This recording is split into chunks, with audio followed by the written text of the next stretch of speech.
particularly in this breeding season. Oh, he's going for it. He's going for gold. She seems to be far more tolerant of that male mating than the other one. It's all very awkward this morning.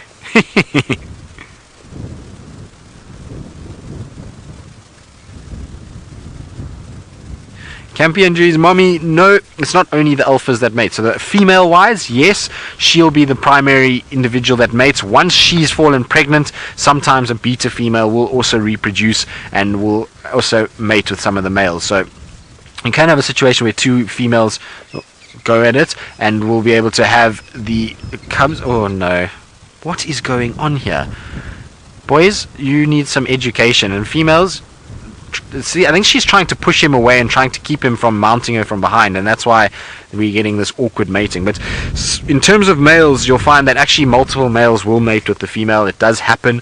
Generally, the alpha male is the one that will try and mate the most, but it can happen in a situation, particularly in a pack where you've got new males that have joined. There's no real defined alpha male structure. You'll find that the multiple different males can mate with those alpha and beta females. So if you look here, there's two different dogs mating at the same time. So you can see very clearly that it's not just one male that is trying to mate here. There's multiple different males that are trying to mount these females. I don't think they're possibly mating fully, but there is definitely multiple males that will mount the females and will try and breed with them. So it's a bit of a myth that only the alpha male will breed with females.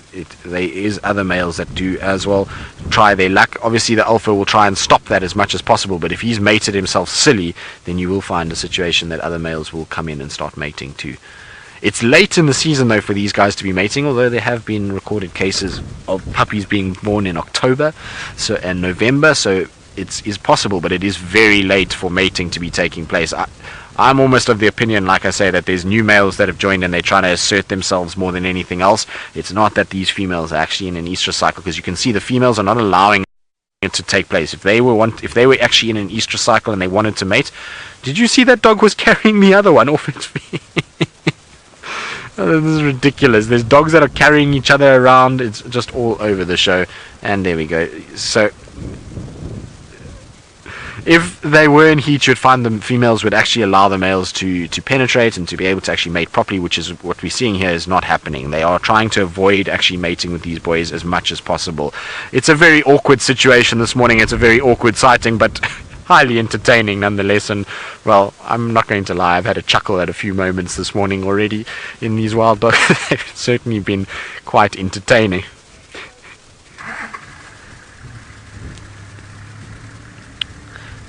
Alita, the males and females, it's not easy when they're younger, but basically the males often get a thicker collar of fur around the head area. Also, their genitals are quite easy to see. Just look underneath their legs, you'll find the males are very visible, and then the females, often their teats are quite visible. So it's a little bit easier to see the males than it is the females, but once you've seen a couple males and you in real life, it's actually quite simple to see the difference between the two.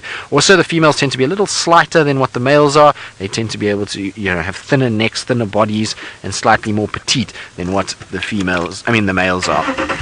And I'm going to go forward a bit just so that I can get a better view of all of them.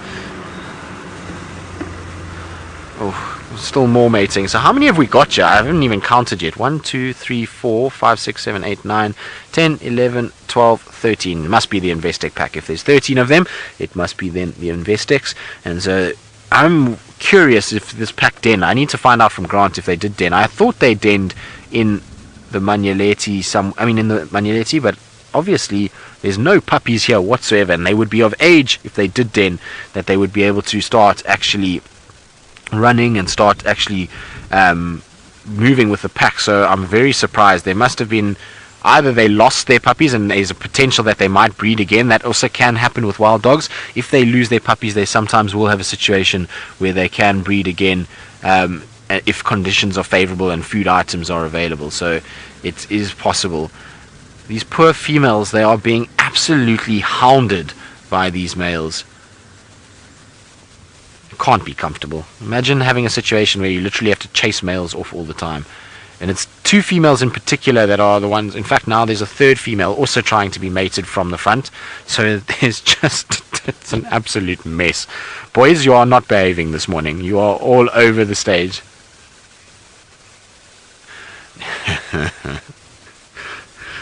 But look at this. You see how they're chasing them, trying to wear them down, and whether or not they get it right is anyone's guess. At this stage, I don't think so. I think we're going to have a situation where the females are not going to give in. But there's 4 different females that are trying to be mated with by 4 different males, and, well, you can see all the males have got it wrong this morning. Nobody's got it right. There goes a dog being carried off into the distance.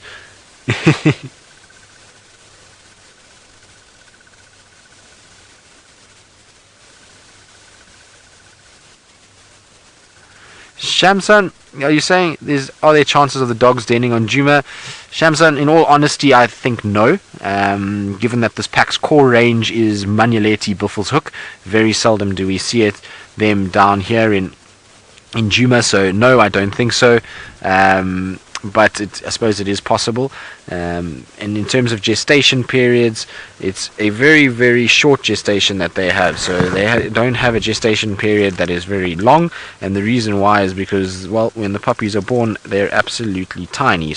And they are pretty useless and kept inside a den. So you find all denning animals, if you think of cats and the various others, that they will all kind of have very short gestation periods. So I will give you the exact number now of the gestation. I just want to double check it, but I think it's 2.5 months, but I just want to make double sure it's not a little bit earlier than that. So if you give me 2 seconds, there we go. Of course, now the information that I'm looking for, there we go, 69 to 73 days. So it's very, very short period. It's just over 2 months. 2.5 months is how long they gestate for, so it's a very short thing. And if they did, let's say, fall pregnant now, we would be then looking at basically the end of November just into December, which is very, very late in the season for wild dogs. But it is all very messy at the moment. Like I say, this is an adult show that they are putting on this morning, and not even a good one either. It's just all over the place. There's dogs mating with one another. And amateur hour, exactly, Lou. It is amateur hour. You can see he's trying to mate with her. She doesn't want anything to do with it. She's bucking and bronking, and she's trying to stay away from him, but she's got no chance. As long as their males are around, it's going to be a case that they are going to be followed and mated and pushed and prodded and all kinds of different nonsense that's going to be going on.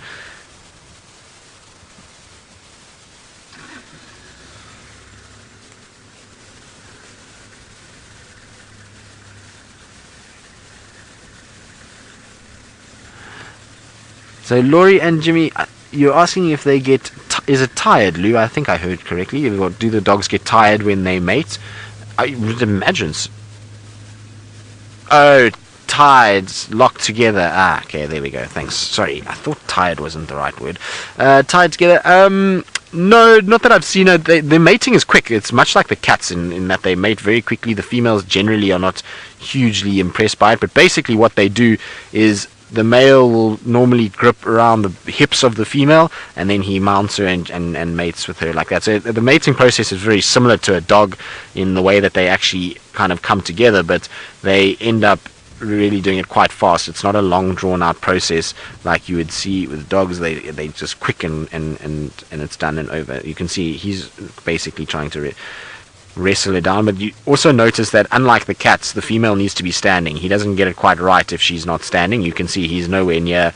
He's just pretty much making do with dry air at this stage, but he's going to have to wait for her to stand up. The way that they mate, he needs to have her up and she'll squat slightly, and then they can lock on from there basically. So I suppose they do lock on. I suppose it's no, you've got it all wrong. Poor female.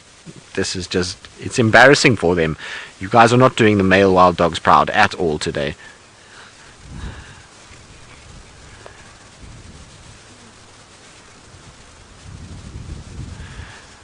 Walt, so the implications of having late season young ones is that hunting becomes a lot harder, and therefore providing food for the young ones is harder. It's more difficult. Also, they den in places like termite mounds or holes in the ground, and so rain is a big problem. It can often flood into those places and drown the pups. So that's some of the reasons why it's a huge issue to have dogs denning late in the season.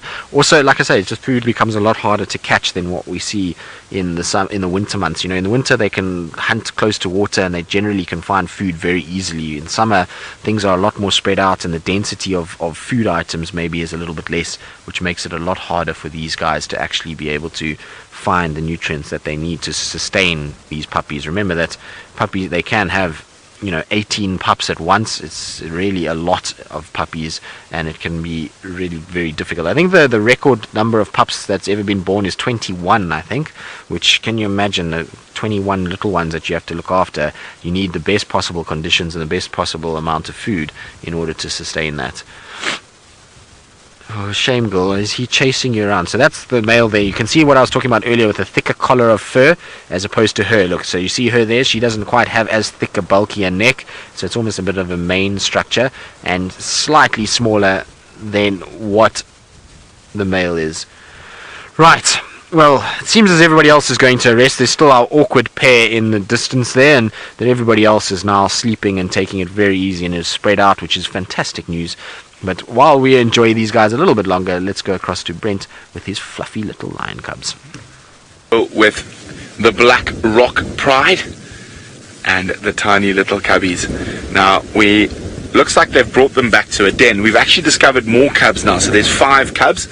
One of the cubs was still in the den and has just popped out. That one there has just popped out. Now, this is ideal denning habitat. If we have a careful look a little bit to the little one's up. I'll show you once. Oh, they all look like they're going to go doo-doos now. Oh, boof. Tired kitties.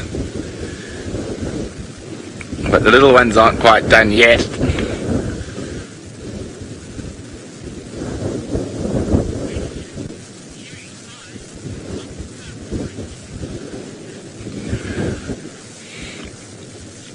Cherry 5 would like to know, what is a typical sized lion cub litter?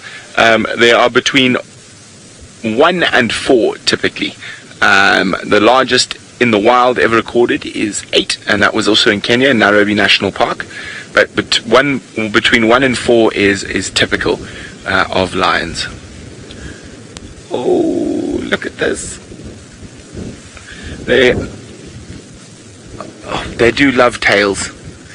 Cubs love adults' tails. Sort of the best toys around. Because if you bite it hard enough, it moves.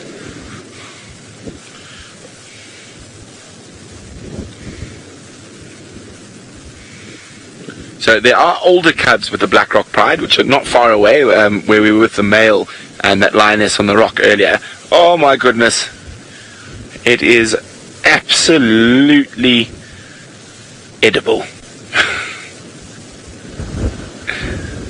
And completely ignoring its sibling who's got its tail. Oh no, there we go. The bite got a bit sore.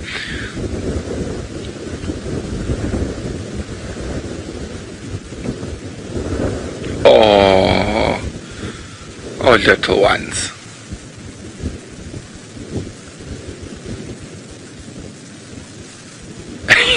You're going to get licked into the pond. So there's actually a little rock pond here. So it's ideal country, as I said, for dens. So they've got a bit of water right in front of them, and lots of little crevices to hide in. Oh, there we go. Squeak, squeak.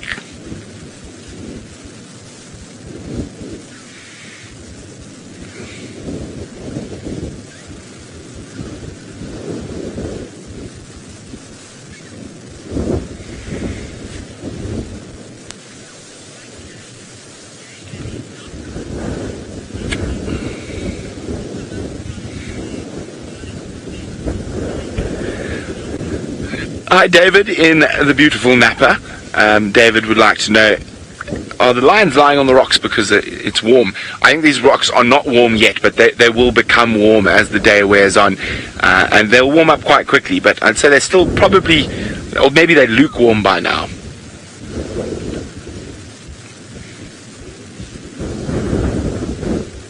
Now, let me just show you what I mean about this being ideal den country. So, especially these rocks here. So a lot of the boulders that we see are solid, but these ones have got these tiny little crevices under here. And this is actually where one of the cubs came out of, one we didn't even know was here yet. And then I can actually see where they've been playing out this side in front of me here. Let me move out of the way. See, in there. So you can see a lion cub through there. So there's no hyena that's going to get in there. It's ideal spot for them to keep their cubs. The only possible threat to the cubs inside those crevices is maybe a python. And again, they're probably not going to be found by a python. There's far more danger when they're out of the den sites. Look at that. Oh, it's too tired. Oh, but you can never sleep for too long when you've got siblings, of course.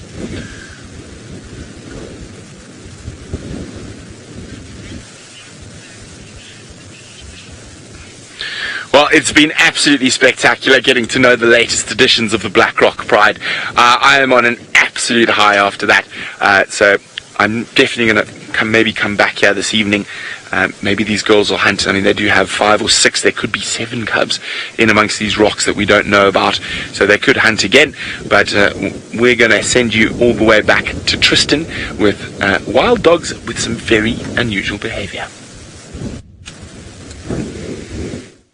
Well, indeed, Brent, and I think if Brent Leo Smith was here, he would be on an absolute high because he absolutely loves wild dogs. So does James Henry. The two of them are besotted with these things, and they end up going absolutely crazy, particularly Brent. And he would absolutely love to see this interaction and to see this behavior. I know Brent very well, and this would be, for him, just the most chaotic sighting, and he would love every second of it. But you can see they were all sleeping, everybody was down and relaxed, and then one female started to scent mark, and that just triggered the males into absolute frenzy. And now everybody's up again, everybody's chasing one another around. There's lots of awkward mating happening, as you can see in the background there, and there's a bit of playing as well. So it's just absolute chaos at this stage, and it is the best thing about dogs, is that they just don't rest that often, and particularly in weather like this, they're going to be fairly active, and there's going to be lots of this play, biting.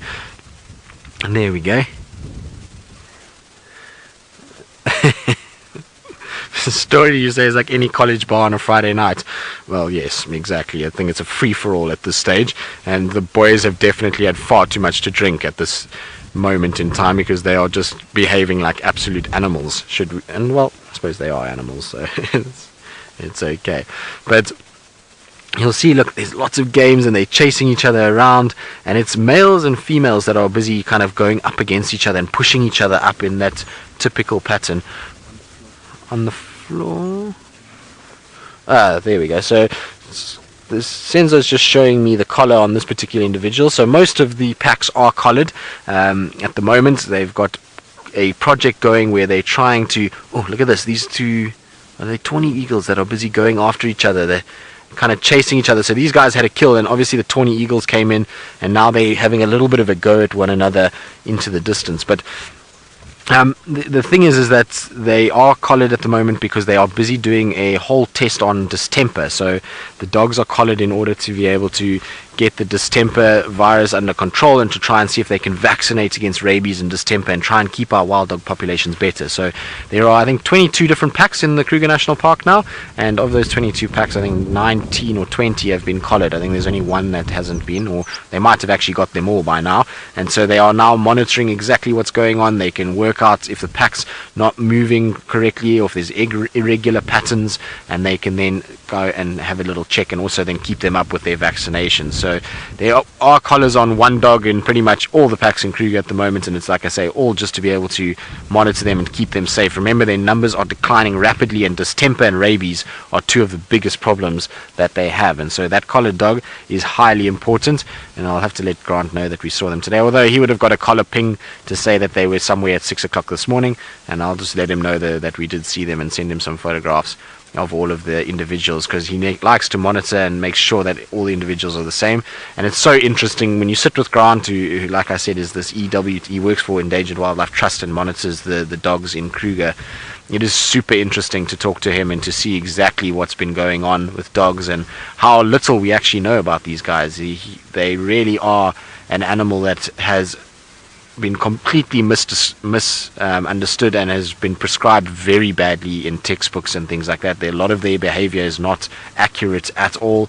He was telling me that they did a study on hunts and potential hunts, and they reckon that the wild dogs have the worst success rate of all of the animals, because what they say is that if a lion chases a buffalo, that constitutes a hunt. But with wild dogs, what you'll find is that the entire pack is going to chase 20 or 30 antelope in a hunting session. So while they only have one hunting session, individual hunts are actually, they're not as successful as one would think. So you have a situation where their success rate, apparently he was telling me, is 15% if you take individual hunts. But in terms of a hunting session, which a cat will hunt once and that will be the end of its hunting session, whereas with the dogs they'll chase many different things. In terms of a hunting session, they have a very high percentage rate of getting some sort of food in the time that they do hunt. But individual hunts, they actually have a very low percentage of success rate. So every time they chase, it's only 15% of the time that they actually catch what they've chased, which is pretty crazy. Everybody always thinks that it's 70-80%, but it's actually not the case. It's 70-80% of the time that they spend hunting will they get something to eat. Barbara, you're wondering what they ate this morning. Well, from what I can gather, the guys say that the carcass was so mangled it was difficult to even make sense of what it was, but they thought it was an adult impala female. That's what they thought, which would have meant it probably was pregnant too, and they would have got the fetus as well. So in a way, I'm quite glad we didn't see that whole process. It's not very pleasant watching it, but that's what they say. It looked like an adult female impala, but they said it could have been a young nyala as well, a baby nyala. It's difficult when it's just a hoof that you're looking at, and there's very little else that's left of that particular individual. So I think that's what they got. I'm surprised there are no hyenas, given how close we are towards Gwen's den. Gwen's den is literally, if we had to draw a straight line, not even 300 meters from where I am now is where Gwen's den is. And I'm surprised with the noise of the dogs that some of the hyenas haven't arrived. They have this hate relationship with the dogs, and hyena-dog interaction is just the most insane thing to watch. So I'm very surprised. Maybe Gwen knows she's on her own, and that taking on 13 wild dogs is not the best idea at all.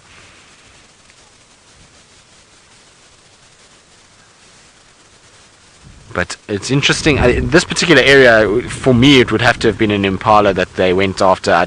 Just the sandy patch areas, generally impalas. They do sometimes hunt wildebeest, but it's more young wildebeest. So this area, we don't have any baby wildebeest at the moment. It's not the right time of the year, so I doubt there would have been any of those. And then there are reported cases of them taking, the young zebras and these kind of things. But I'm inclined to think what they killed here would have been an adult female impala, just given where we are. This sandy patch area is an area where impalas spend a lot of time and really do kind of concentrate and hang out in these areas, particularly early in the morning. So that's what I would imagine. But you can see the mating is just a complete sham at the moment. These boys are really not getting anything right at the moment at all. They're trying their luck, but it's just an absolute mess. Very awkward, I would say. Boys, you need to go back into training. And it's all because the females are not being receptive. If the females wanted to mate, they would be up. They would be allowing the males, like I say, to get much closer and actually be able to then penetrate and to be able to mate in an effective way. But what they're doing is they're purposely lying down to stop that from happening, and it means the males, they can try their luck all they want, but the way that the body is designed, they just actually can't mate with her if she's down. Not that that male has stopped, he just keeps going, keeps doing his thing. It's just absolutely ridiculous. I wonder if this male took a lesson out of Mfumo's playbook back in the day, because Mfumo back in the day was pretty similar to this male wild dog in that he was also not the greatest of maters. It's typical in the younger boys. It takes them a bit of time to learn how to do such things and learn how to get things right. So at the end of the day, you've got to kind of practice makes perfect, I suppose, as a mating wild dog or a mating lion. And Fumo seems to have come right now, and he's okay, and he can do the job. So hopefully these dogs will too. Now, in terms of when I say young animals, generally with the wild dogs, there's very few dogs that will make it over 5 years old in the Kruger Park system. In fact, 7 years old is a push and an old dog in our system. So most of the male dogs that are mating are between 3 and 5. So they're still very, very young and are not individuals that have too much experience in these kind of things. The reason why we have such a low count in the males is they often distribute and move from pack to pack, and they get then caught by a number of different predators. So lions in particular are a big problem. I know this denning season lions that I know of have gone into at least 5 different dens for the 20 odd packs, so they've caused a massive decline in a lot of those puppies. And I'm not sure what the denning season was like, whether it's been successful or not. I'll have to ask Grant what the total number of puppies is going to be now that they're starting to leave den sites and starting to move around. But I can tell you that some of them got really massacred. Interesting though, there is a pack, and just to give you an idea of just how little we understand and how complicated the social dynamic is of wild dogs, there is a pack that is currently in an area just north of Hoedspruit, which is part of the Greater Kruger National Park, and there's a set of dogs, or a pack of dogs, that went into that area, and they denned and ended up denning, and the alphas were both killed by lions, and it left those puppies, and it was I think 8 puppies in total that were completely, basically they didn't have a mother, and the alpha male was also gone, and they killed then a further few members of that pack were killed, and it left a subadult male and a subadult female. The subadult male and the subadult female actually then ended up raising those puppies and keeping them going. Then subsequent to that, a breakaway that was related to those dogs came from a different pack, joined in, and there was 2 from there. Then another group of males came from the Kruger National Park, and then another group. So there's 4 different basically groupings that have come together, and they're raising those pups as if they were their own, which is really quite complicated and completely kind of unheard of. You wouldn't think that 4 different kind of groupings from 4 different packs would come together and raise offspring that are none of theirs. So none of those females or males produce those offspring, but yet they're raising them and taking them into adulthood. And the fact that some subadults were able to do it for a few months is really just, to me, quite amazing. So it just goes to show that dogs are far more complicated and far more socially diverse than what we actually give them credit for. We think that their packs are very solid, and actual fact the packs are very fluid, and there is a lot of movement between these packs. There's males that distribute, and Grant was telling me that he's had a male that's been in part of 7 different packs in the time that it's been alive, and so they do distribute, they do go into different areas, they do spend a lot of time moving around. The females obviously tend to stay a little bit more in packs and tend to be a little bit more solid in their movements, but you'll find the males are very transient. They go all over the place and will try and kind of find some sort of opportunity to be able to mate and to try and sort of start that way. So it's a completely interesting thing, and something that is very, very interesting, and to kind of see the process going on is really quite amazing. And to have the ability to follow dogs now with technology, that we can start to learn all of these things. Now, Chris Rogue, you're wondering if maybe this is 2 packs that might have joined. I suppose it's possible. Remember that there was a fight in Buffelshoek 2 days ago, so 2 packs came together, fought 2 days ago, and maybe what's happened is some males from those packs have split and have joined the wrong packs, and now they're trying to assert themselves. I don't know. It's going to be interesting. Now that I've got some photographs of them, I'll send them to Grant, and he'll be able to tell me very quickly as to which packs these all belong to. So if we've got left side photos of every single individual, then we can send them to him, and he'll be able to tell me exactly which pack is which, and whether there are actually males in here that are from different packs recently, and that 2 packs are now coming together, and that's why we're seeing this kind of bonding process taking place. It is very possible after a fight you do see it. I hypothetically, in my opinion, I think it's because they don't have puppies. There's no puppies here. We can't see any sign. There's no female that looks as though she's been lactating over the last few months. There's nothing like that. So I think what's happened is either this particular puppies were all killed early in the season, and they're now coming into another estrus, and these males are now going to try and mate, and they might have a second litter, or it's a situation like we said now where there's basically newish males in the area and they're trying to establish themselves over these females. But I think it's because they haven't denned this year, and that's why the females are still receptive.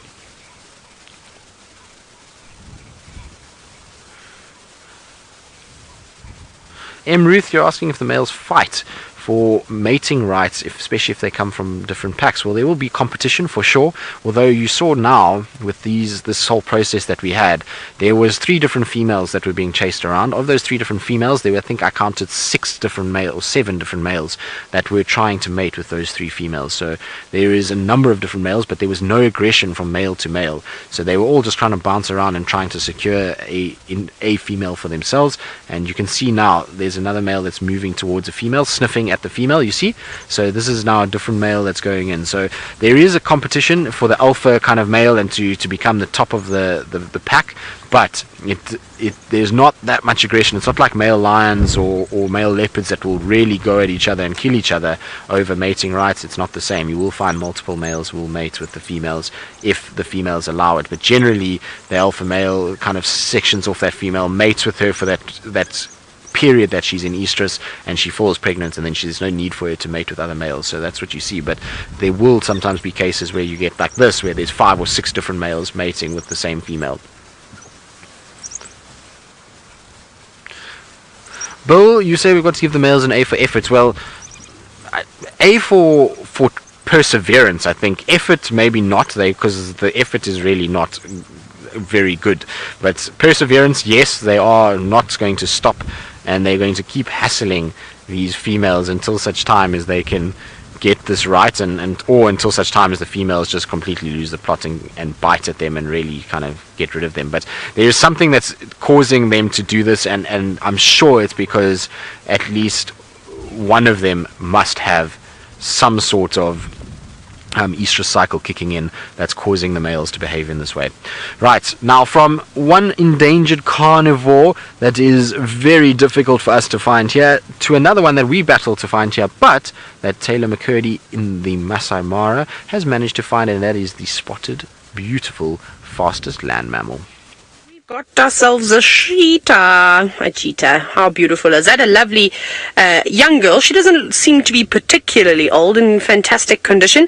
Now, I'm not sure which cheetah this is, but I'm sure you can all help me. I think the only cheetah that I've seen so far, or the one that I was able to get confirmation on, was Kenya.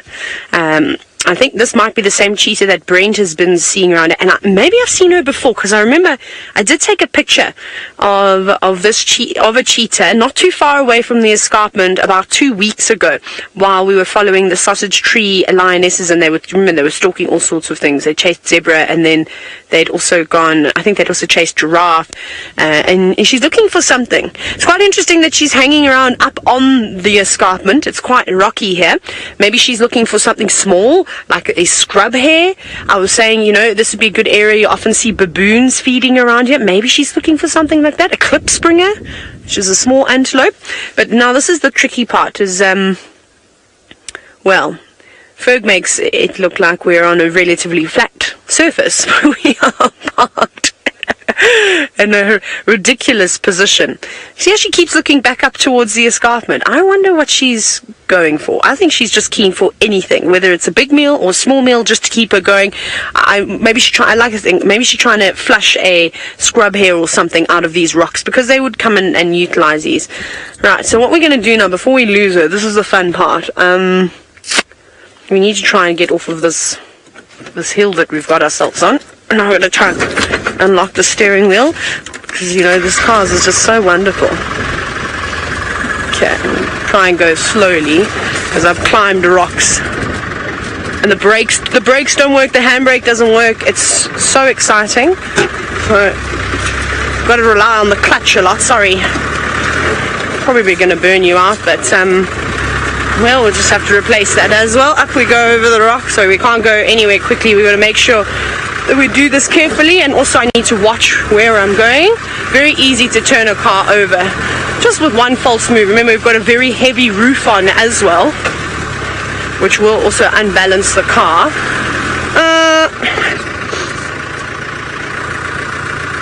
I don't know if we're going to be able to cross this lugger. Sorry, I've not got ourselves in a good spot to try and get a view of this cheetah.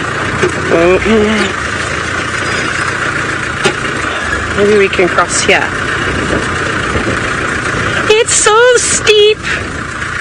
I don't like driving like this. It makes me nervous. Ooh, and there's plenty rocks, as you can see. Okay, we're going to have to try and make our way all the way down and around, so we're going to be a while.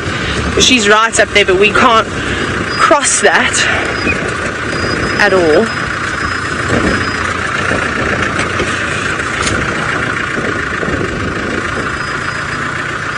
Yeah, this is some serious maneuvering now.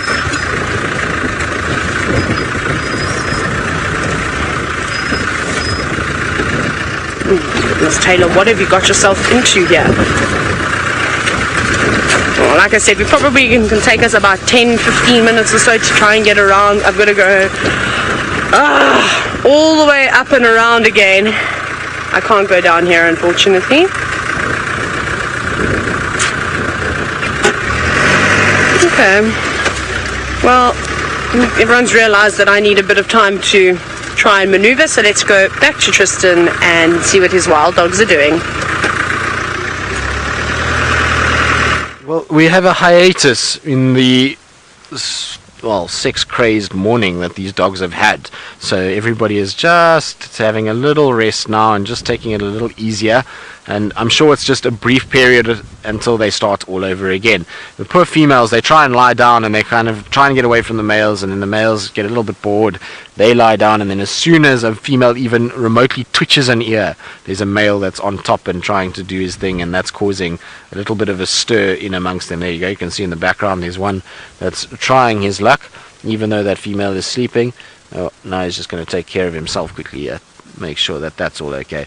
But that's what keeps happening, is as things go crazy, so the rest of them start to end up mating and start to kind of go crazy and all join in, and it looks as though it's all the younger dogs. I was just looking very carefully now while we were off air.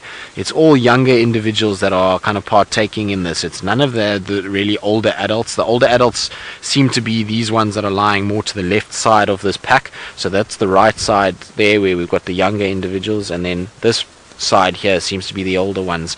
And I know when they collar these dogs, they generally collar an alpha, so either an alpha male or a female, and so I think that those might be the alpha pair in front. It looks like a female in front there and the male behind, and so maybe this craziness that we're seeing at the back is just sub-adults that are flushing with testosterone and estrogen, and that's why we're ending up with a bit of it. But I sent Grant a quick message now just to find out, and sent him a photo quickly of the dogs that we've got, just to make double sure which ones they are and if they all belong to this particular pack. So hopefully he'll answer me before the end of drive, and we'll be able to know exactly who belongs to where and whether or not it is a grouping of new dogs, or if some of the dogs are not from this pack, and that's why we're getting the chaos that we've seen ensue so far this morning.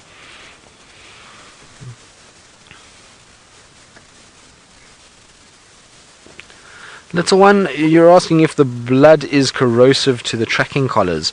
No, not as far as I know. Those things are very hard. They're made out of, the collar itself is a very hard leather that is very difficult to break, and then the actual sort of part that sends the signal is a very hard plastic, so that's wrapped in leather. So no, the blood doesn't really do too much to it. You can see that collar has been through the mill a little bit and is all over the place, and I laugh because Grant always tells me that he giggles about it as well, because when he gets the collars, they always try and camouflage them. So basically what they do is the guys that make the collars will spray them to look like a wild dog's coat, so that they blend in and don't cause any issues. But Grant says within about 2 days that spray paint is completely all off that collar. It no longer looks like it's down to its base materials, because it gets run through bushes and scraped and scratched and all kinds of other things. And generally the collars are not on for very long periods of time, so this whole project that's going on, why they're collared at the moment,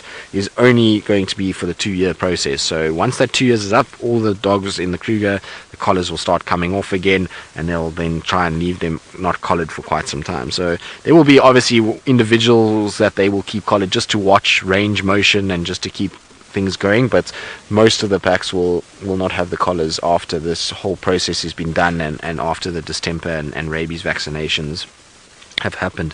The thing is that it's all a trial run at the moment, so none of it is completely proven just yet, and so that's why they want to monitor it for this process. If it does work, then hypothetically they can treat all dogs and make sure that they are resistant to those diseases, because those are pretty much the number one human influence killing on dogs at the moment, and why. And I say human influence because they're getting it a lot of the time from domestic animals on the fringes of these reserves that wild dogs occur in. And so if they can remove that element, then we should get a nice growth in the population. Obviously, there are dogs that are going to be killed by wild factors. In fact, 50% of the puppies that are born will be killed via a natural situation, so whether that be hyena, lion, leopard, those kind of things, birds of prey. Martial eagles are a big problem for denning dogs, so snakes, there's all kinds of different things that happen. So there will be about 50% of the pups do sort of get reduced, and then there's only about 30% that actually make it to a breeding age and adulthood. So it's a really low percentage of pups, but you then think that these guys can have 18 in a single litter, and imagine if, let's say now, a alpha female produces 18, a beta female produces 12, that's already 30 extra dogs, and if 30% of that is at least some sort of growth within one pack system. So obviously it's very seldom that you're going to have a pack that's going to look after that many puppies, because trying to find food is going to be very difficult, and the alpha female will then in all likelihood kill those beta female pups. But if there is enough food and they can sustain themselves, then you might get a situation where they will actually carry on and try and keep up that process and keep up, raising of that many little ones. It's interesting also that the sizes of packs have changed slightly over the last few years. Naturable, you're asking if I think we'll see puppies this year. I mean, in terms of the other packs, the Sands pack, the pups are starting to run with that pack, and so we do see the Sands pack here every now and then, and therefore maybe we'll get lucky and we will get some puppies, but they're not tiny. I mean, those are already now 4 or 5 months old, and 4 months old, and they're fairly big already and running around and what have you. But in terms of little puppies, I'm not sure. I mean, this pack theoretically could den.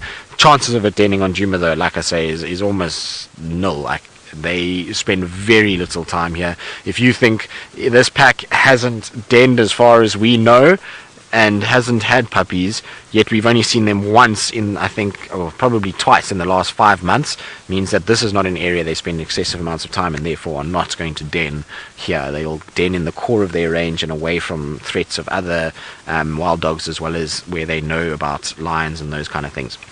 Anyway, we will sit with them longer. We'll sit and relax and take it easy with them, but I believe Tayla McCurdy has made the epic journey around and gotten the long way around to be able to relocate her cheetah. So let's jump across to her.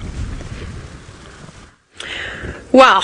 Well, after navigating some serious rocky terrain, we managed to get out of our spot. It was not particularly pleasant. It felt like we were going to turn the car over a couple of times, but we managed to get out, and we're back with our lovely lass, who is on the move, still scanning, searching for things. The baboons have spotted her, though, and we heard them barking about a minute ago, so they know that she's there. They're up in the rocks, obviously just feeding around. There are some cheetah in the some zebra in the distance. Whether she's going to go for a cheetah, oh my goodness, what is wrong with me? Whether she's going to go for a zebra, I'm not sure. I didn't see any foals. I don't know if she's going to be able to take down a fully grown zebra all on her own. We obviously see the musketeers, the coalition of 5 males taking down wildebeest on a regular basis, but that's because there's quite a few of them. It's a little bit different when you're just one on your own.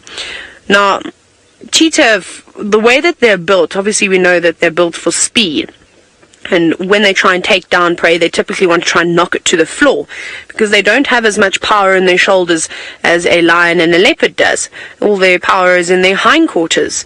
So it's slightly different. She can't just run and grab a wildebeest and be able to, or even a fully grown zebra, and pull it down to the ground like a lion and a leopard would perhaps do. So it's a little bit difficult for her.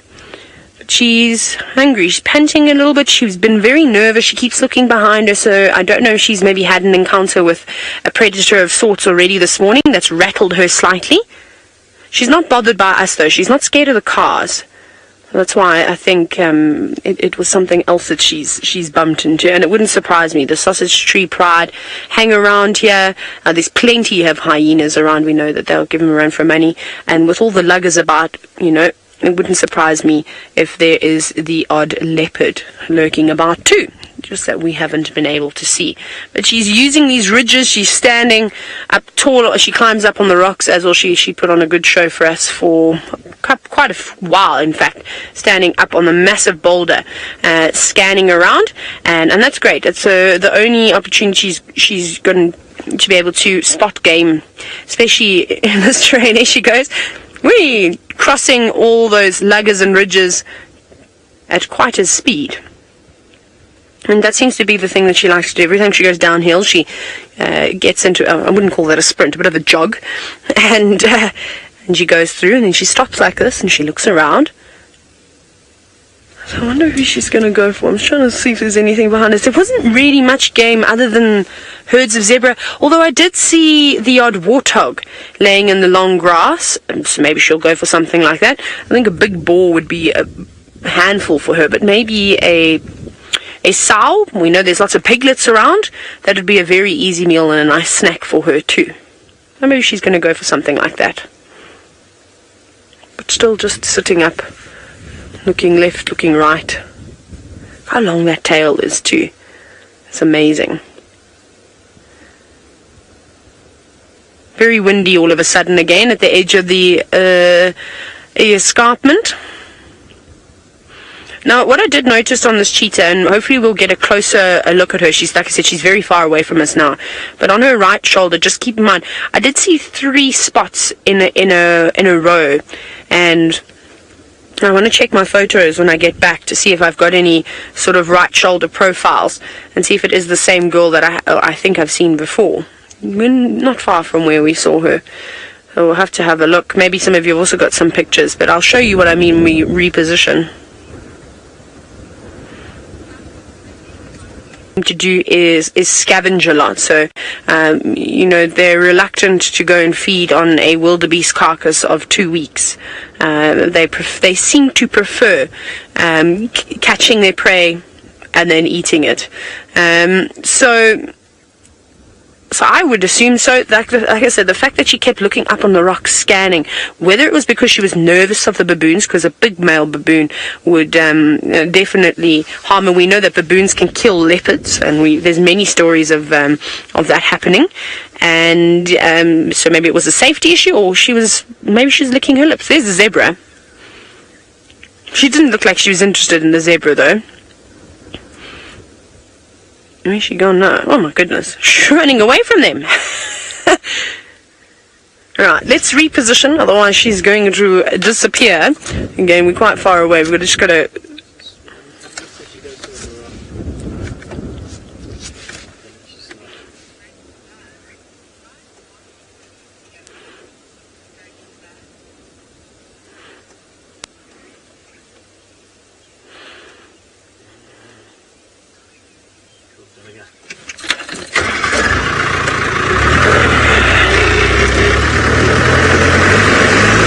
She's running again, and every time she runs like this, she gets quite far ahead of us. That's why it's important to constantly keep up with these animals and try and predict their movements, because a cheetah is an animal that you do not want to get stuck behind, because you'll lose them.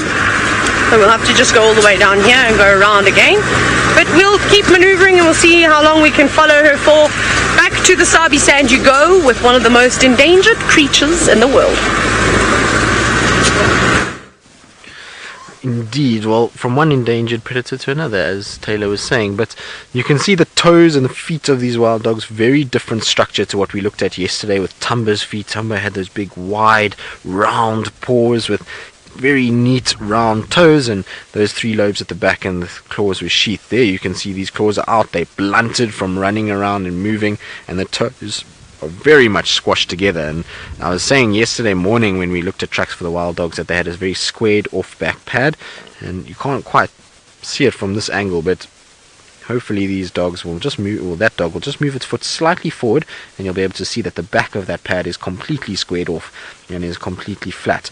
Now, while you guys were away, Grant sent me quickly a message back saying that thinks it's the Investec pack, and that this collared dog could be a dog that comes all the way from the Timbavati and from Mangala, and apparently it ran all the way to Kruger, into the eastern boundary of Kruger on the Mozambique border, and then came all the way back, and since then has been moving south and has dispersed from that Ngala pack as it's known, and has now come south into this pack, and that he's joined into this area. Apparently yesterday he was seen in the Manyaleti, so he thinks it's that individual. He says he's just going to double check and make 100% sure, but if that is the case, that's pretty unbelievable. It means that he was saying to me that that dog has probably covered close to 200 kilometers in the last 3-4 days, which is just ridiculous. And he says maybe the arrival of this dog is what's causing this process to happen. He says it's very late in the season for mating, and theoretically shouldn't actually be taking place. But what can happen is when dispersal males arrive in a pack, this is what happens. It amps everybody up. There's this flood of testosterone, and the males then just try and mate with all the females, even though the females are not in an estrous cycle at all. So that could be the case. So theoretically, yes, then there is an individual that is from a different pack that has arrived and is causing the stir, and why there is this behavior that we're seeing this morning. It's really, really interesting to hear from him. And that's the nice thing about having guys that are around us like this that we can chat to. It's always interesting to talk to researchers that follow these dogs. You know, he spends every day waking minute with them, so it's interesting to chat to him about it, and the fact that he knows them so well helps us to be able to kind of work out what's going on, and just from a little cell phone photo he's able to work out what pack it is pretty phenomenal. So be interesting though. It's going to be an interesting kind of next phase that goes with this pack. Danielle, you say this is your first time to see wild dogs on Safari Live? Well, you've been spoilt, because we've had a great sighting of them this morning. They've been very active, they've been moving around, they've been doing their thing, and well, it's been a little bit of a sham and a little bit of a kind of awkward morning for mating wise, but super interesting to see the behavior and to know that this is some sort of kind of disturbance in amongst them, and it really is an interesting process. So I'm quite amazed by the whole thing, and I'm glad that you've gotten to see the wild dogs, and you can see why they're such a favorite amongst a lot of the guides here, and a lot of people that come on safari, because they're animals that are not very sort of quiet. They move around a lot. You can see now they're up again in the background, and they're starting to do their thing, and they're mating sort of, I don't know what to call it. It's not really mating. I suppose it's their kind of awkward display that they've been putting on. So it's starting once again up in the background, and it's just going to go like this the whole day. Every time any female so much as decides to move, she's going to be hounded by males. You can see as soon as one gets up, look, and then a whole bunch of others are up and moving around. Now there's quite interesting marking on one of the dogs. She's very, very light. Not that bunch there, this one here, I think it's a female, it might be a male, but the one at the back, look at how light it is, and it's got white socks. Do you see that? It looks as though it's got a perfect pair. Are you jealous, Senzo? It's got perfect pair of socks for you. You're going to have to get some wild dog socks to match this female. But how cool are those little feet? So it's the first time I've seen white socks on a wild dog. Generally they have white markings on the legs, but not all the way down and very clean like that lighter colored female. So look, you see now, one dog stood up, and this is what ensues after one dog standing up, is everybody comes in, whitetails in the air, everyone's sniffing, everyone's carrying on. And the three older dogs that I was talking about earlier, look at their reaction to this process. Absolutely nothing. They are not interested in any way. It's all the young dogs that are causing it, and I wonder if maybe these three have not split off from somewhere else, and this is all a different pack on our right hand side. I'm not sure, but it's interesting that those three are in no way interested, but all these other ones are greeting and are trying to kind of sniff around and causing a little bit of a disturbance in amongst them. It's really interesting to kind of watch this process, and I honestly have no idea. Even Grant said to me, he's like, I honestly also has very little idea of what is going on and why they are doing this. There's a lot of these things that are just not understood at all, so it's very interesting to watch. Now it seems as though everyone's going to start settling down, except for those that are still trying to mate in a very odd way. Go, those three down again. Scottish, you're asking if they're bigger or smaller than household dogs. Well, at the end of the day, I suppose it depends on the household dog that you've got. They're about the size of, I'm just trying to think of a really good sort of size comparison. They're a slender version of an Alsatian, basically. An Alsatian would be maybe a slightly taller than a wild dog, not by much, but they are, obviously Alsatians are a lot more bulky and long-haired than what the dogs are. The dogs are not nearly as long-haired as them, but that's about the size that they would be. So they're a medium-sized dog, household dog, I would say. Medium to large household dog would be their size. So they are relatively big, and I mean, in terms of the predators out here, they're unfortunately not very large at all. But what they don't have in size, they make up for in numbers and sheer just kind of intellect with those numbers and how they use them. They are very clever, and if they corner something much larger than them, there's cases of apparently dogs taking down buffalo, which I just can't even imagine. It's a struggle for lions, and yet these guys have managed to pull it off from time to time. So they really are incredible animals when it comes to hunting and when it comes to kind of getting the food that they require and also keeping themselves safe. So you'll find they'll accost. If a hyena came in here now, that hyena would be chased by the entire pack, bitten, and be completely abused by these guys. So they use their numbers to their advantage, much like wolves in that regard. So even though they're not the biggest, they will definitely still utilize each other and cooperate as a unit, which makes them seem a lot bigger.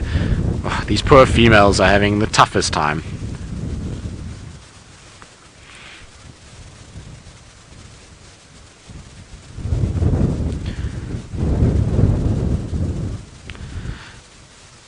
Digital Forge, you asking how do new dogs interact with packs, and what is the process of a new dog arriving? Do you get a situation where they are immediately welcomed into the pack, or do they have to shadow the pack for a while?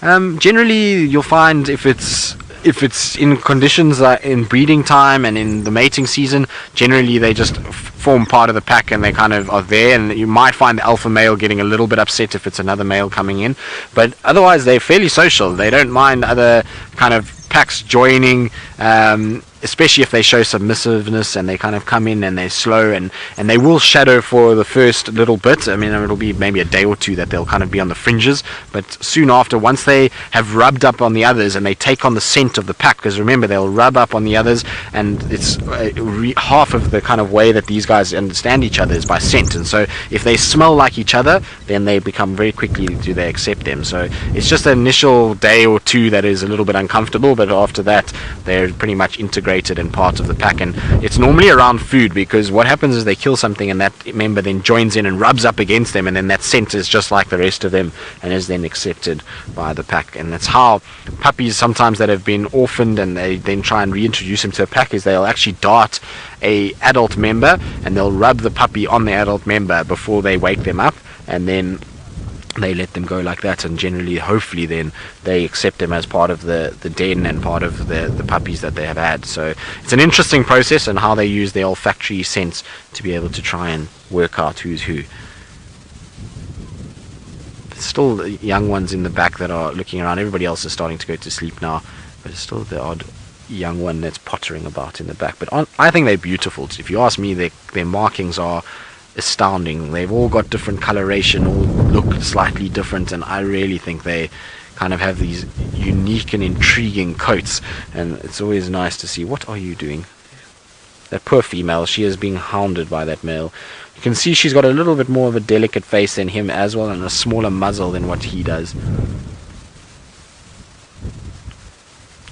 PT Watcher, you're asking, are these the dogs that they want to rename Painted Wolves? Well, they already have that name, so they either are called Wild Dogs, Painted Wolf, or African Painted Wolf is another one that they call them. So you can use either or, it's not a problem. It's just known as Wild Dogs generally by the South African sort of clientele. In some areas they will be called Painted Wolves, but I don't know, they don't look wolfy to me, so I like the Wild Dog name, and they are wild. They are completely crazy, these guys. Even though they do have that kind of painted coloured coat, they act like hooligans and are all over the show, and as we've seen this morning, mate like hooligans too. So wild is an appropriate name for them as far as I kind of figure it out, and so it's pretty cool to have that name. For me, I mean, it's all different for everybody. Some people prefer different names, and so it's just each to their own, really. There's two in the background that are still trying, but it's really...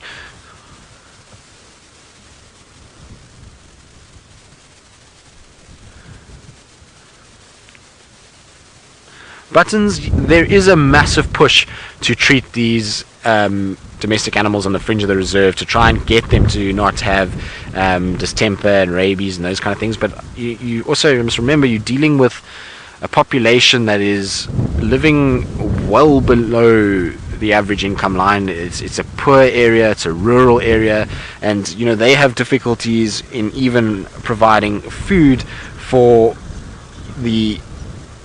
their families, let alone treating their domestic animals for things like distemper and rabies. So it's really tough, but there is a lot of things going on. The state vets spend hours doing basically rabies clinics, as they call it, where they invite the community to bring all their animals, and they will treat them for distemper and rabies free of charge. They don't charge them anything to do it, and they really are trying to get as many dogs as possible. But it's not easy. It's really not an easy process to do. There's a lot of people that think that they are doing something bad to their dogs, and it's also about trying to then educate them that they're not, and trying to then get it down. But they are really working hard at it. There is a lot of rabies and distemper campaigns on at the moment to try and reduce the number of domestic animals that have it. They're also trying to do a lot of work with neutering and spaying of dogs, because unfortunately a lot of the dogs out here are not either of those, and that means that there is a huge number of dogs that are breeding out here, and the population is just escalating all the time. So they're trying to do free neutering and spaying, and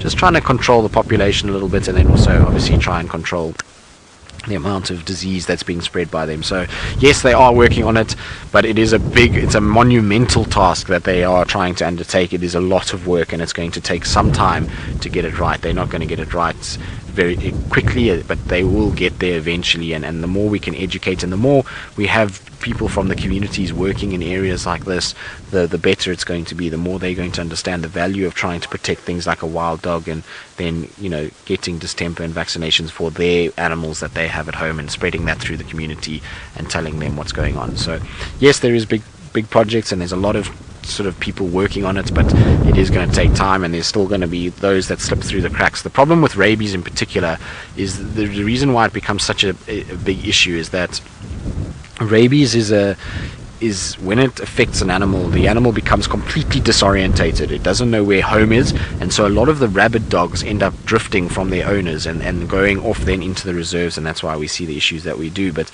it's disease that once they've got it, it's very difficult to then find that animal and to treat it. So they've got to try and prevent it before it happens, and find animals that are still with their owners and then sort them out there.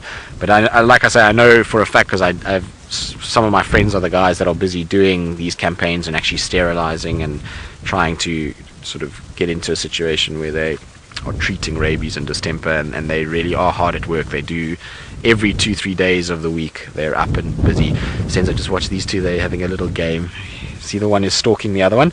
Look how its head is low. That's how they would go into a stalk mode, and it's going to chase after. There we go.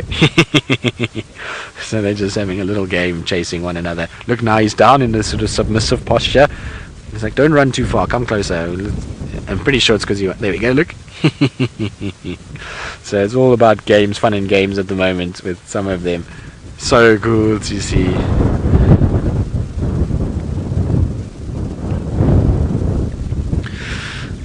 Patty, so wild dogs are found in various parts of Africa, not all over Africa, and not only where we are located. Unfortunately, their range has declined massively. But wait, just listen to this.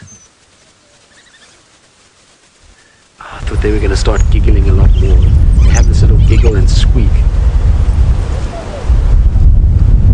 No, never quite. So, but basically with dogs, unfortunately, a lot of their range has been lost due to habitation of people. So we have a situation where a lot of the wild dog areas that they used to roam, and there's people there that now farm, and dogs are lethal to farmers because they eat a lot and they kill a lot, and they get hold of sheep and goats and cattle and all that. And so a lot of them have been persecuted for that and pushed out. Then of course distemper and rabies has been a big issue, so they've lost a huge portion of their previous range. But where you do find wild dogs now is South Africa, Botswana, Zimbabwe, Tanzania. There are some dogs there. There are some dogs in Kenya as well. Sometimes you will get them in the Mara, but it's very seldom up that way. There are some in like Kipia and areas like that. And then Namibia, sometimes I think there's dogs that go in from Botswana into Namibia, if I'm correct. I'm just trying to think where else there are wild dogs. That's pretty much it at this stage. Those are the only countries. Zambia, that's the other one, is the last one. And there's actually a big project at the moment to try and start getting Zambian population of dogs up and trying to get them going, because here in South Africa, funny enough, we have some reserves that have got wild dogs and the populations are exploding on those reserves, and we've actually got too many wild dogs from some reserves that there's dogs sitting in captivity with no homes. So you would think that a rare species like this, where you would think that dogs would want, people would want them in their reserves, is actually a situation where there's dogs sitting in bomas just kind of waiting to find some sort of home. And the problem with it is that they need a lot of space, so they can't just give them to anybody and be like, here's a pack of dogs on your small little nature reserve. They need to be in an area where there's a lot of space, and it's also, they're a big cost to whoever has them. If it's a fenced off system, then you're going to have kind of have to replace a lot of what they eat, which is not going to be cheap. So they're trying to get them into the bigger parks and get them spread again back into their areas, but it's difficult. So hopefully they will be able to get them. I know they just released a pack into northern Kruger, so the northern Kruger lost its dogs through unfortunate poaching and snaring particularly. So a lot of dogs died from snares up that way, and there was no wild dogs north of Letaba at one point, but now we have a situation where the dogs have just been released up there. In fact, they were released, I think it was about 4 or 5 days ago, a nice big pack into the Shingwetsi region, which is quite far north in the Kruger, and hopefully that's going to be a positive sign, and those dogs are going to start populating up there, and we're going to get a much better distribution of dogs up in the Kruger Park northern sector.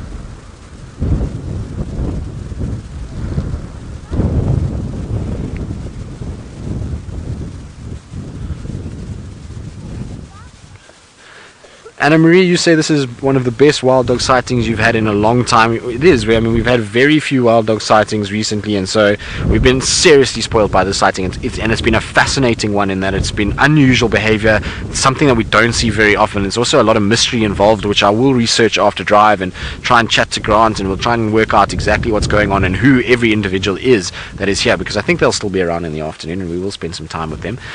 But it has been a serious pleasure, and I have been spoiled this morning. And it's for me to leave tracking a leopard when I know that leopard is right there, that I can hear Franklin's and a monkey's alarm calling. It means that it's something special that has to drag me away from that. So I have been spoiled this morning. I've been really looked after, and it definitely is a very special thing to be able to be a part of seeing something like this, and seeing these rarer individuals in action and moving around is really quite special. So indeed, we have been spoiled, and not only here. It's just insane to think that we've had wild dogs here in the Sabi Sands, big elephant bulls. We've had cheetah this morning. We've had 2 beautiful male lions, chubby little lion cubs. Between the Mara and the Sabi Sands, on days like today, it's just phenomenal. And who would have thought that we would have had that kind of spectrum of animals in a morning game drive? Now, I mean, if a leopard had to arrive, or hyenas, we'd have leopard and hyena. Maybe that's going to be our sort of goal for this afternoon, to complete the predator sort of cards, and to have all of the big predators of Africa seen in one day would be just a very, very special thing for Safari Live. I don't think we've had a situation where we've had every single big predator in one day. I'm not sure, maybe we have, but it'll be super cool if we can do it. I think we have done it once. We've had the wild dogs with Ali, and I had lions, and I think we then got a leopard as well, and cheetah and lion. So we've had them all before. I think we missed hyenas that day, but we'll try this afternoon to try and complete our kind of big predator, so to speak, numbers, if that's what you want to call it. I don't know what you would call it, a big predator list. There we go, that's the best name for it. But these dogs make me laugh. There we go, there's a dog now. It's just up and running for some reason. I don't know why. It's just decided to go trotting. Or maybe it's got a little itch or something. they do sometimes carry fleas and various other things. So it just got up and started running. I'm not sure why, but and there we go. It's going to cause trouble again and wake everybody else up.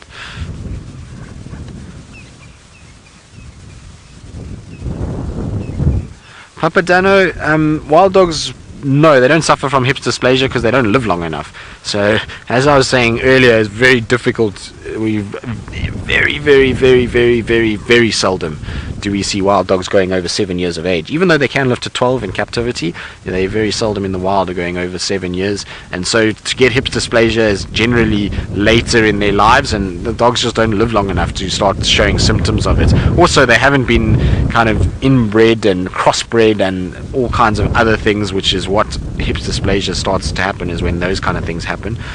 So generally no, they are right and they move around, but they do start to get older, and when they sort of go past 7 years they start to slow up a little bit. And it's like any animal. I mean, any animal that gets older, there will be some weakening of the bone structure. There will also be atrophy of the muscles, and so I suppose a little bit of hip dysplasia might take place if they're in a captive environment and they get to sort of 11, 12 years old. But at this stage and in this kind of time frame that they're alive, no, we don't see it at all. I've certainly never seen it with wild dogs.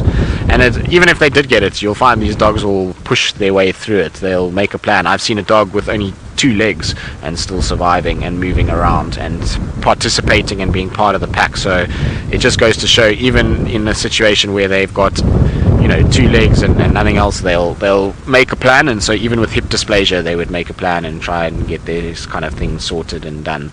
So pretty interesting. No, it carries on again.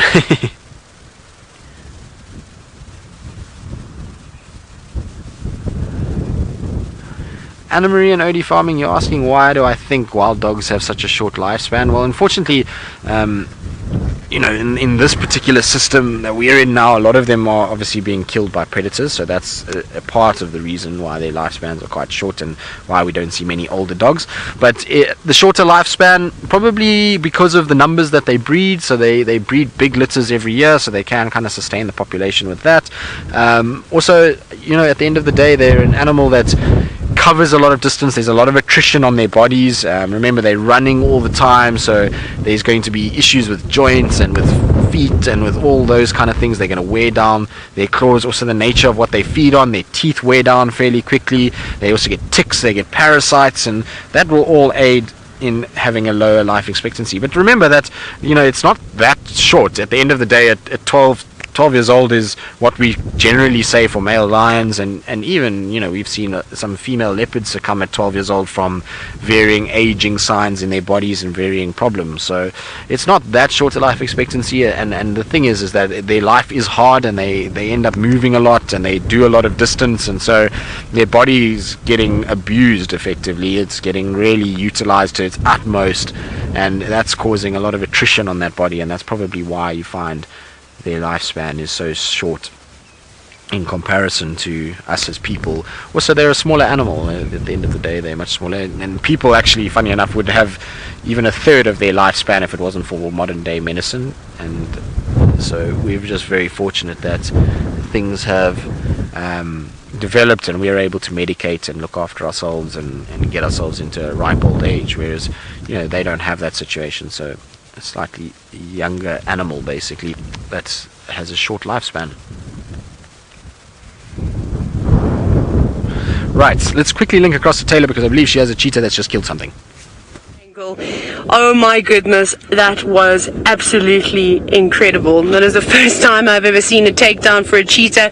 I apologize that unfortunately we just missed it. So she chased it again, but she missed, and then we lost her going up the crest. We tried to go as quick as we could, but there is no ways that you can keep up with a cheetah, especially when you've got some serious obstacles in your way, such as the rocks. But we got here just in the nick of time to see her. She ankle tapped it went tumbling down, and she went straight for the neck. That was amazing.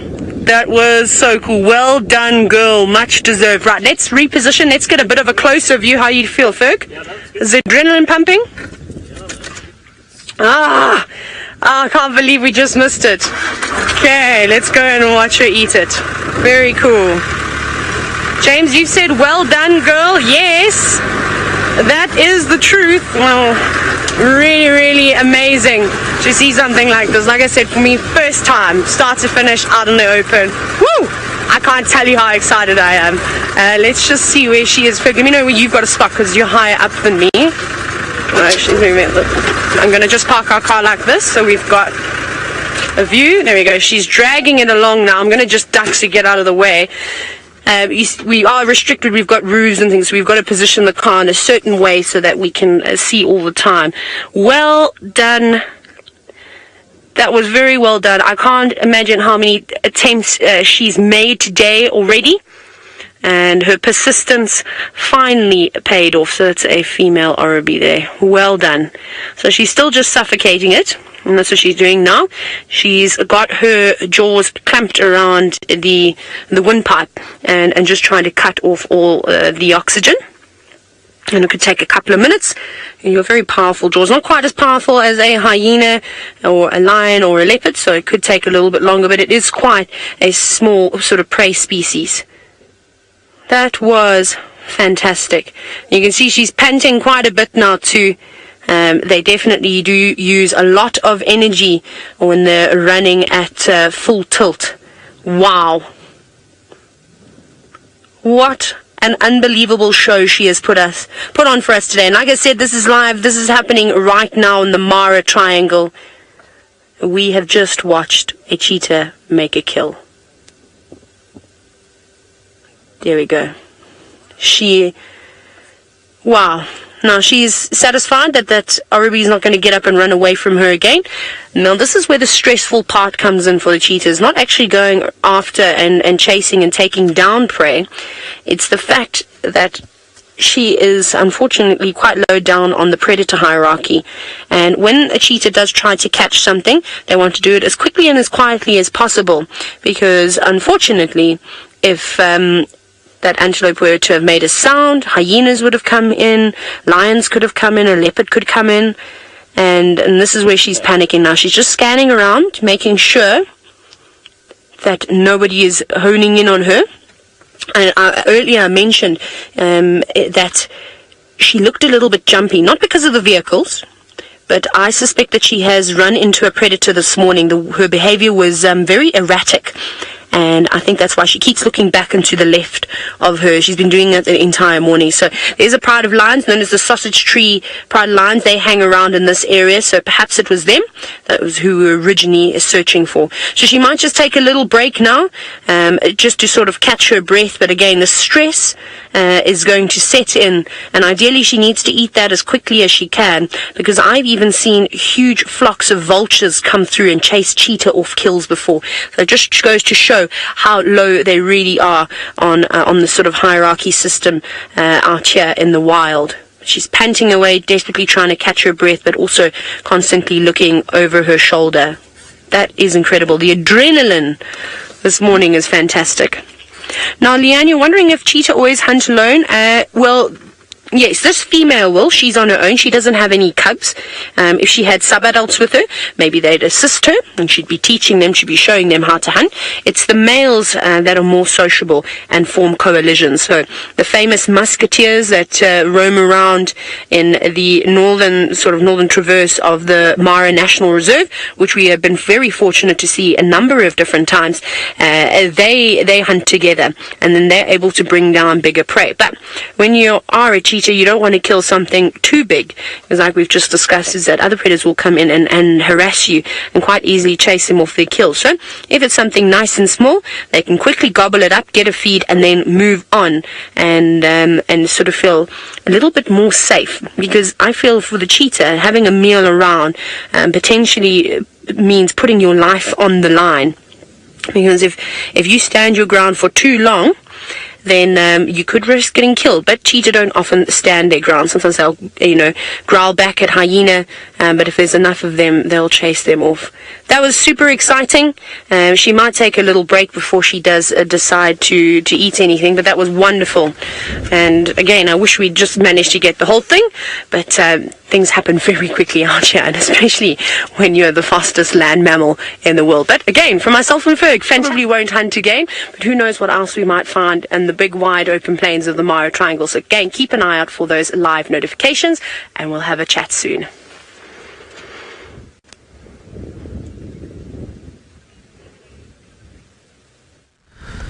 Well, what an exciting morning we've had, from wild dogs mating behavior to little lion cubs, male lions, and now a cheetah with a kill. It doesn't really get any better than that. We've been seriously spoiled today, and it's made drive go rather fast, I would say. It's been a very quick, interesting drive that we've had, and I've certainly enjoyed every single minute of it. It's been wonderful. The only thing I haven't enjoyed is this horrible wind and overcast weather, so hopefully that disappears.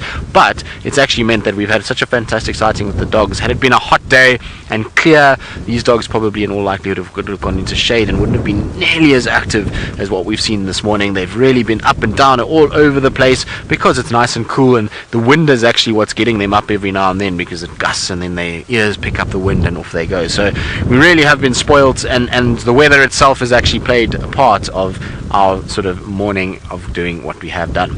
But it is that time, unfortunately, where we need to start saying goodbye. There is lots of promise for this afternoon with the tracks of that leopard and fresh signs. The wild dogs are here. We also have obviously the team in the Mara that will be out, and there seems as though lots going on in the Mara this afternoon.